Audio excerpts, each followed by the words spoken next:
ఈ వీడియో ఎందుకు తీస్తున్నాను అంటే సాఫ్ట్‌వేర్ ఇంజినీర్స్ పైన డెవలప్‌మెంట్ పైన ఆర్టిఫిషియల్ ఇంటెలిజెన్స్ యొక్క ఇంపాక్ట్ ఎంత ఉంటది? దాని యొక్క అనాలిసిస్ చెప్పడానికి తీస్తున్నాను. ఫర్ ఎగ్జాంపుల్ ఏంటిది అంటే ఒక చిన్న ఇష్యూ.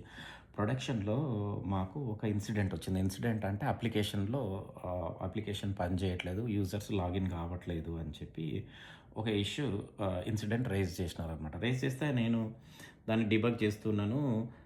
మైక్రోసాఫ్ట్ కోపైలట్‌ని అడిగినాను. కోపైలట్‌ని అడిగితే ఒక 5, 6 స్టెప్స్, ఒక 7 స్టెప్స్ చెప్తుందనమాట. ఎన్విరాన్మెంట్ కాన్ఫిగరేషన్స్ కరెక్టే ఉన్నాయా? లేవా? ఎళ్లి లాగ్స్‌లోకెళ్ళి చూడు. డెవలప్‌మెంట్‌లో ఏం చేస్తామంటే లాగ్స్‌లోకెళ్ళి చూస్తాం. అది బేసిక్ థింగ్. లేకపోతే రోల్స్ ఉన్నాయా? లేవా? అట్లా ఒక 5, 6 స్టెప్స్ చెప్తుంది. చాట్‌జీపీటీకెళ్ళి అడిగినాను. చాట్‌జీపీటీ గూడా చెప్పలేకపోతుంది. తర్వాత జెమినై గూడా అడిగిన. రిజాల్వ్ చేయలేకపోతుంది.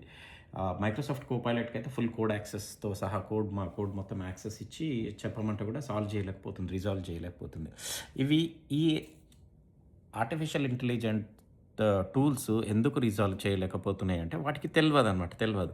కానీ హ్యూమన్స్ మాత్రం సాల్వ్ చేయగలుగుతారు. ఇప్పుడు ఆహ్, ఈ ఈ ఈ ఇష్యూ వచ్చింది. నేను ఖచ్చితంగా సాల్వ్ చేయాలా. కానీ టూల్స్ సాల్వ్ చేయలేకపోతున్నాయి. కానీ హ్యూమన్స్ సాల్వ్ చేయగలుగుతారు. ఎందుకు సాల్వ్ చేయగలుగుతారు హ్యూమన్స్?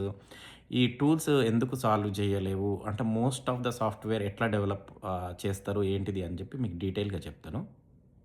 సో, ఏఐ టూల్స్ గురించి తెలుసుకోవాలి అంటే, ఆర్టిఫిషియల్ ఇంటెలిజెన్స్ టూల్స్ గురించి తెలుసుకోవాలంటే, ఫస్ట్ అసలు ఇంటెలిజెన్స్ అంటే ఏంటిదో మనం తెలుసుకోవాలి ఫస్ట్.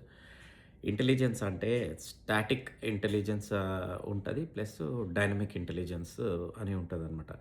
స్టాటిక్ ఇంటెలిజెన్స్ అంటే ఏంటిదంటే, లెర్న్డ్ నాలెడ్జ్. మనం ఏదైతే నేర్చుకుంటామో, ఆ నాలెడ్జ్ బేస్ చేసుకొని ఆల్రెడీ ఇప్పుడు ఒకసారి ప్రాబ్లమ్ సాల్వ్ చేసినావు. a+b² = a² + b² + 2ab అని మనం నేర్చుకున్నాం కదా! అది స్టాటిక్ అనమాట. నెక్స్ట్ టైమ్ నీకు ఏ వాల్యూ, బి వాల్యూ ఇచ్చేస్తే అది సాల్వ్ చేసేస్తది. సో, అది static intelligence through work work work అవుతదనమాట. సాల్వ్ చేయగలుగుతాం. దాంతో పాటు ఇంకొకటి ఇంటెలిజెన్స్ ఉంటది. డైనమిక్ ఇంటెలిజెన్స్ అనమాట. అంటే సైకాలజీలో దీన్ని ఏమంటారంటే crystal intelligence plus fluid intelligence అనమాట. సో, ఇప్పుడు ఏవి తీసుకున్న ఆర్టిఫిషియల్ ఇంటెలిజెన్స్ ఏవి తీసుకున్నా గూడా అవి ఓన్లీ స్టాటిక్ ఇంటెలిజెన్స్‌లోనే ఇప్పుడు హ్యూమన్స్‌కి మనుషులకు ఒక 100% 100 పాయింటర్ నాలెడ్జ్, 100 పాయింటర్ ఇంటెలిజెన్స్ ఉందనుకుందాం. ఈ ఏఐ టూల్స్‌కి 50 పాయింటర్ వరకు రీచ్ అయినాయి. ఏది స్టాటిక్ ఇంటెలిజెన్స్‌లో. తర్వాత హ్యూమన్స్ ఇంకొకటి కూడా పొసెస్ చేస్తారు. ఏంటిది అంటే డైనమిక్ ఇంటెలిజెన్స్ అనమాట. అంటే అది నాలెడ్జ్ బేస్ చేసుకొని అంటే నేర్చుకున్న దాన్ని బట్టి సాల్వ్ చేసుడు ఉండదది. డైనమిక్‌గా ఆ సిట్యుయేషన్ ఇంతకు ముందు వరకు ఎప్పుడు జరగందుంటది. దానికి ఏమి ఇన్ఫర్మేషన్ మనకి ఏం తెలవదు. తెలవకున్నా మనం సాల్వ్ చేయగలుగుతాం హ్యూమన్స్. ఏముంటది హ్యూమన్స్ దగ్గర అంటే dynamic intelligence or fluid intelligence అని ఉంటదనమాట. అది హ్యూమన్స్ మాత్రమే పొసెస్ చేస్తారు. దాని పెరిఫెరల్ గూడా ఇంతవరకు ఈ ఏఐ టూల్, ఏ ఆర్టిఫిషియల్ ఇంటెలిజెన్స్ టూల్ దాని పెరిఫెరల్, దాని బోర్డర్ లైన్ కూడా టచ్ చేయలేవు. అంటే ఇది ఎట్లా చెప్పాలి అంటే static and dynamic intelligence example ఎట్లా చెప్పాలంటే ఒక దగ్గర మీకు గిన్నె ఉంది. ఒక గిన్నెలో మీరు 2 గ్లాసుల రైస్ పోసినారనుకోండి. మీ దగ్గర ఇప్పుడు ఎంతున్నట్టు రైసు? 2 గ్లాసెస్ ఆఫ్ రైస్ ఉన్నట్టు. ఇప్పుడు రైస్ లేదు. ఎంప్టీ గిన్నె ఉందనుకో. ఎంప్టీ ఎంప్టీ గిన్నె ఉంది. ఎంప్టీ గిన్నెల నుంచి మనకి ఏమన్నా కావాలి అంటే ఏం రాదు కదా! జస్ట్ ఎంప్టీ గిన్నె. ఎంత పోస్తారో అంతే ఉంటది. 2 గ్లాసెస్ ఆఫ్ రైస్ పోస్తే 2 గ్లాసెస్ ఆఫ్ రైస్ మాత్రమే అంత మాత్రమే అన్నం వస్తది. ఇంకొక గిన్నె అనేది ఉంటది. అక్షయ పాత్ర అనమాట. చూస్తే ఏముండదు. ఖాళీ ఉంటది. కానీ మీకెంత గావాలంటే అంత ఇన్ఫర్మేషన్, ఎంత గావాలంటే అంత నాలెడ్జ్ కొత్త నాలెడ్జ్ సృష్టించడము, ఆహ్, ఆటోమేటిక్‌గా ప్రాబ్లమ్‌ని సాల్వ్ చేయడం ఎంత గావాలంటే అంత ఎట్లయితే వస్తదో అక్షయ పాత్రలకించి వచ్చినట్టు, మనకు హ్యూమన్స్ దగ్గర ఏముంటదంటే డైనమిక్ ఇంటెలిజెన్స్ అనేది ఉంటదనమాట. ఉదాహరణ చెప్పాలి అంటే ఫర్ ఎగ్జాంపుల్ ఇప్పుడు ఒక బాబున్నాడు. ఒక 10 ఏండ్ల బాబున్నాడు. వాడేం చదువుకోలేదు. వానికి నేను ఒక పజిల్ ఇస్తా. ఏంటిది అంటే మీరు కూడా వినే ఉంటారు. పులి, మేక, గడ్డి. పులి మేకని తింటది. మేక గడ్డిని తింటది. ఒక రివర్ ఉంటది. రివర్‌ని క్రాస్ చేసి అటు సైడ్ ఎళ్ళాలా. ఒకటేసారి ఒకటే దాన్ని తీసుకొని పోవాలి అని చెప్పి ఓ ఉన్ ఉన్ అని ఒక పజిల్ ఉంది. ఆ పజిల్ మీకు ఆల్రెడీ తెలిసుంటే మీకు సొల్యూషన్ ఉంటది. కానీ ఒక 10 ఏండ్ల బాబు వాడసలు ఏం చదువుకోలేదు. వానికి ఇచ్చినా కూడా వాడు సాల్వ్ చేయగలుగుతాడు. ఎందుకు అంటే వాని దగ్గర మన దగ్గర హ్యూమన్స్ దగ్గర ఉండేది డైనమిక్ ఇంటెలిజెన్స్ అనమాట. సో, నేను అనుకుంటా ఇప్పుడు మీకైతే అర్థమైంది అనుకుంటా. Dynamic intelligence versus static intelligence. So, స్టాటిక్ ఇంటెలిజెన్స్‌లో ఇప్పటివరకు ఏఐ టూల్స్ ఎంత ప్రోగ్రెస్ చేసినాయంటే ఒక 40% వరకు ప్రోగ్రెస్ చేయగలిగినాయి. డైనమిక్ ఇంటెలిజెన్స్ దగ్గరికి వచ్చేసరికి ఆ పెరిఫెరల్ కూడా టచ్ చేయలేదు. అది హ్యూమన్స్‌కి మాత్రమే పొసెస్ అంటే మన హ్యూమన్స్ హ్యూమన్స్ దగ్గరనే ఉందనమాట డైనమిక్ ఇంటెలిజెన్స్. మళ్ళీ ఎవ్వరి దగ్గర లేదు. అది అక్షయ పాత్రలాగా అది. దాంట్లోకేచ్చే క్రియేషన్ కొత్త కొత్త క్రియేటివిటీ పుడతది.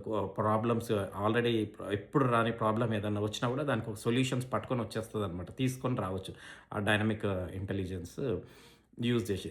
సో, సాఫ్ట్‌వేర్ డెవలప్‌మెంట్ దగ్గరికి వచ్చేసరికి మనం ఎంత పర్సెంటేజ్ ఆఫ్ ఆహ్, డైనమిక్ ఇంటెలిజెన్స్ యూజ్ చేస్తాము. చాలామందికి తెలవదు డైనమిక్ ఇంటెలిజెన్స్ అంటే ఏంటిదో అసలు ఇట్లా 2 కైండ్స్ ఆఫ్ ఇంటెలిజెన్స్ ఉంటాయని. చాలామందికి తెలవదు. తెలవకుండానే వాళ్ళు దాన్ని ఎగ్జిబిట్ చేస్తారు అనమాట. సో, సాఫ్ట్‌వేర్ డెవలప్‌మెంట్ దగ్గరకొచ్చేసరికి ఒక ఎంటర్‌ప్రైజ్ అప్లికేషన్ అంటే ఎంటర్‌ప్రైజ్ అంటే కొంచెం పెద్ద అప్లికేషన్స్ అనమాట. వచ్చేసరికి దాంట్లో 40% వరకు మనం స్టాటిక్ ఇంటెలిజెన్స్ అంటే లెర్న్ చేసిన నాలెడ్జ్‌ని బేస్ చేసుకొని మనము ఆ డెవలప్‌మెంట్ ఎఫర్ట్ గాని, లేకపోతే ప్రొడక్షన్ ఇష్యూస్ కానీ అవన్నీ చేస్తాం. మిగతా 60% కొంచెం వేరీ అయితది పర్సెంటేజ్ కంపెనీ టు కంపెనీని బట్టి. సో, 60% డైనమిక్ ఇంటెలిజెన్స్ యూజ్ చేయాల్సి వస్తది. ఎప్పుడైతే ప్రొడక్షన్‌లోకి వెళ్ళిన తర్వాతనైతే మోస్ట్ ఆఫ్ ద టైము దాంట్లో కూడా 70-80% డైనమిక్ 70% డైనమిక్ ఇంటెలిజెన్స్ యూజ్ చేయాలా. 30% స్టాటిక్ ఇంటెలిజెన్స్ యూజ్ చేయాల్సి వస్తది. సో, ఈ డెవలప్‌మెంట్‌లో మొత్తం ఈ టూల్స్ ఏవి కూడా రీప్లేస్ చేయడము పాసిబుల్ కాదు. ఎందుకంటే డైనమిక్ ఇంటెలిజెన్స్ దగ్గరికి ఎంత వరకు వచ్చినాయి డైనమిక్ ఇంటెలిజెన్స్ పెరిఫెరల్ కూడా టచ్ చేయలేదు. సో, మనం 60% of the time dynamic intelligence use చేసి ప్రాబ్లమ్స్ సాల్వ్ చేయాల్సొస్తది. ఆర్ కోడ్‌ని డెవలప్ చేయాల్సొస్తది. మనం డెవలప్‌మెంట్‌లో యూజ్ చేయాల్సి వస్తుంటది.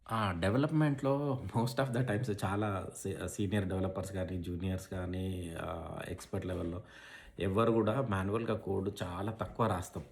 ఏం జేస్తారు అంటే కంట్రోల్ సి, కంట్రోల్ వి వస్తే చాలు అన్నట్టుగా అంటామనమాట. అంటే అంతకుముందు గూగుల్‌లోకెళ్ళి తర్వాత స్టాక్ ఓవర్‌ఫ్లోలోకెళ్ళి అక్కడి నుంచి కంట్రోల్ సి అంటే కాపీ తీసుకొచ్చి మన కోడ్ బేస్‌లో పెట్టి ఎగ్జిక్యూట్ అవుతుందా? లేకపోతే టెస్టింగ్ చేయడమా?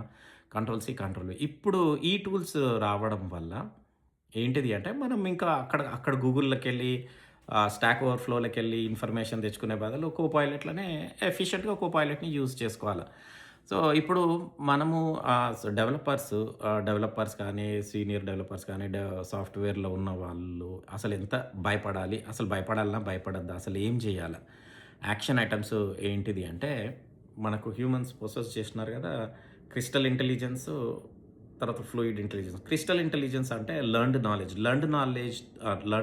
నాలెడ్జ్ బేస్ చేసుకొని అదొక ఇంటెలిజెన్స్. దాన్ని అడిగినామనుకో, దాని త్రూ ఆలోచించినామనుకో, ఆ లెన్స్ త్రూ ఆలోచించినామనుకో, మనకొక ఫియర్ ఉంటది. అరే! ఆల్రెడీ నేను నేర్చుకున్నా, వాడు కూడా అది కూడా నేర్చుకుంది. సో, ఫియర్ వస్తూ ఉంటదనమాట. అబ్బో! అవును.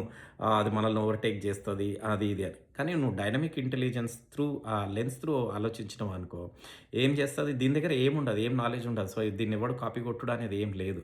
సో, దీని లెన్స్ త్రూ ఆలోచించినామనుకో, మనము అసలు దాన్ని ఎట్లా ఈ ఏఐ టూల్‌ని మనం ఎట్లా నేర్చుకోవచ్చు, మనం ఎట్లా యూజ్ చేసుకోవచ్చు అనే ఆలోచన మనకు పుడతదనమాట.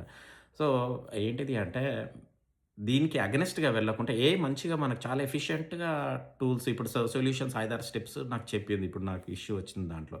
సో, దాన్ని ఎట్లా ఎఫిషియంట్‌గా మనం యూజ్ చేసుకోవాలి, దాన్ని ఏమంటారంటే మన కెరియర్ ప్రోగ్రెస్ కావడానికి ఎట్లా ఉపయోగించుకోవాలి అని అట్లా డైనమిక్ ఇంటెలిజెన్స్ యూజ్ చేస్తే అట్లాంటి ఆలోచనలొస్తాయి. సో, మీరు డైనమిక్‌గా దాన్ని అగెనిస్ట్‌గా పోకుండా వేవ్‌కి అగెనిస్ట్‌గా పోకుండా దాంతో పాటు మనం తో పాటు వెళ్తే మనకు 100% ఇంకా మోర్ ఎఫిషియంట్, మోర్ ఏంటిదంటే మన స్కిల్ సెట్ పెరగడానికి గానీ, మనం ఫాస్ట్‌గా చేయడానికి గానీ ఉంటది. ఇంకొకటి ఏంటిదంటే చాలామంది భయపడుతూ ఉన్నారు. అరే! ఇది మొత్తం తీసేస్తది సాఫ్ట్‌వేర్‌ని.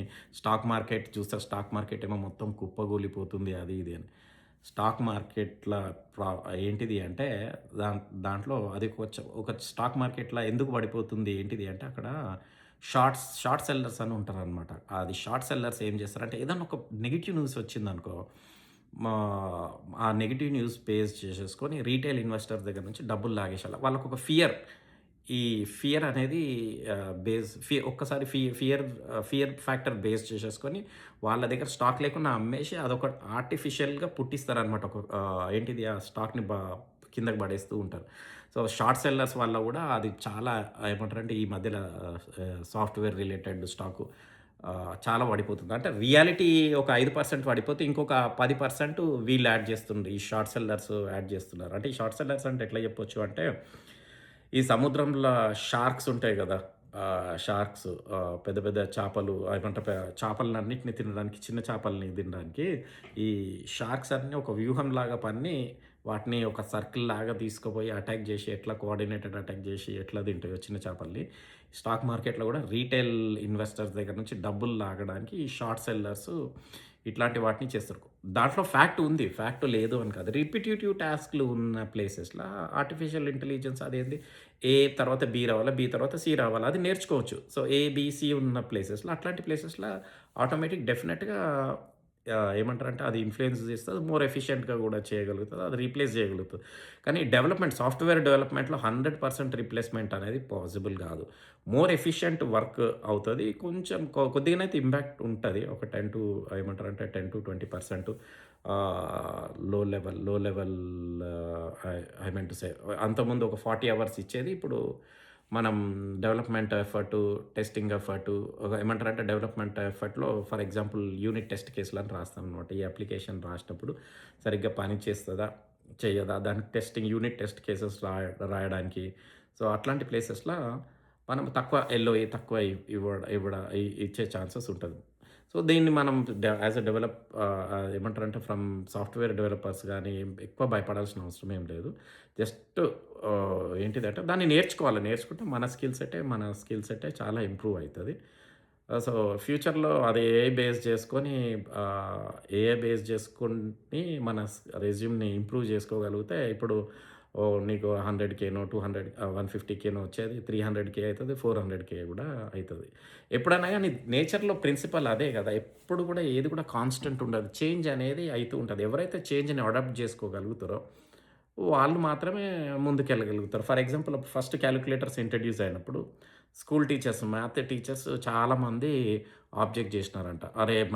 దీనివల్ల మా జాబులు పోతాయి, ఇది పోతాయి, అది పోతాయి అని. కానీ తీరిగ్గా పోతే అట్లే ఏమన్నా అయిందా?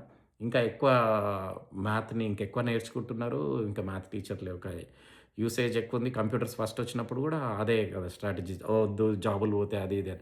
కొత్త జాబులు కొన్ని పాత జాబులు కొన్ని రిపిటీటివ్ టాస్క్‌లున్నాయి. అవి ఆటోమేటిక్‌గా ఎళ్ళిపోతాయి. వెళ్ళిపోయి కొత్త జాబులు క్రియేట్ అవుతుంటాయి. సో, మన స్కిల్ సెట్‌ని అప్‌గ్రేడ్ చేసుకోవాలి. మనం ఏంటిదంటే సాఫ్ట్‌వేర్‌లో ఉన్నవాళ్ళు డైనమిక్ ఇంటెలిజెన్స్ ఆల్రెడీ మస్తే యూజ్ చేస్తారు. 60-70% యూజ్ చేస్తారు కావచ్చు. కొత్త స్కిల్ నేర్చుకొని దాన్ని రీస్కిల్లింగ్ చేసుకోవడంలో వాళ్ళకేమి ఇబ్బంది ఉండదు. సో, నథింగ్ టు వరీ అండి. ఓకే. బాయ్.